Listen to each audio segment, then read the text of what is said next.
Staying in the same position for a long period of time, doesn't matter whether you're sitting or you're standing, can quickly become painful. Hi, I'm Anika. Today I'm going to give you guys some exercises in order to help tackle some of that pain and to strengthen the muscles in and around the hips and the spine. These are movements that only require you to use your body weight. You can do them at home or in the workspace, but let's start off with some that you can do directly at your desk. Also, I have a special guest today. I hope you guys don't mind.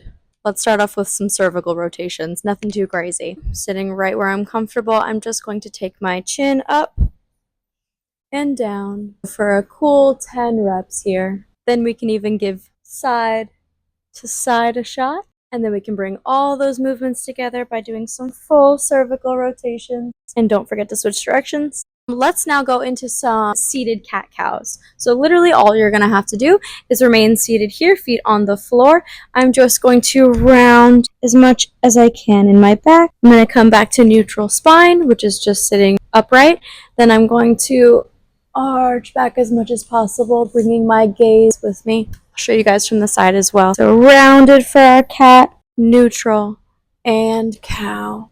And that's all for the seated portion for now. Let's stand up. All right, now I'm going to stand right to the side of my desk here, and I'm going to head into our hip mobility series. So first, I'm going to simply start by flexing my foot, bringing my knee a little bit above 90 or 90 degrees. We're going to do 10 in the front here, and then we can transition to the side. So same thing, I'm going to flex my foot in the back and get my leg into a 90 degree or slightly above. I'm going to keep my knees in line here. And then I'm going to come out to the side and right back to my knees. Same thing, we're going to hit the kickbacks. So I'm going to flex my foot 90 degrees. I'm going to kick back, feel it mostly in my glute here, and then pull it right back to neutral. To put all of these together, we can do some hip rotations or hip cars. So I'm going to do the same thing, bring my knee up.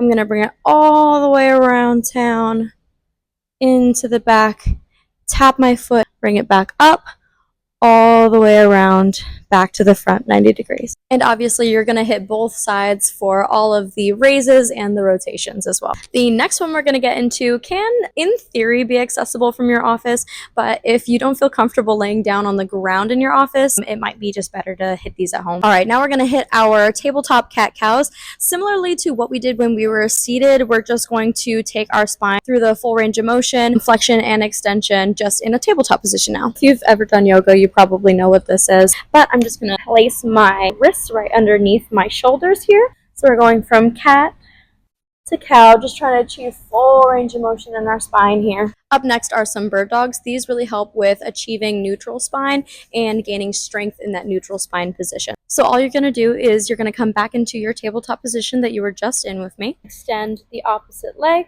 and the opposite hand. We're going to tap the ground.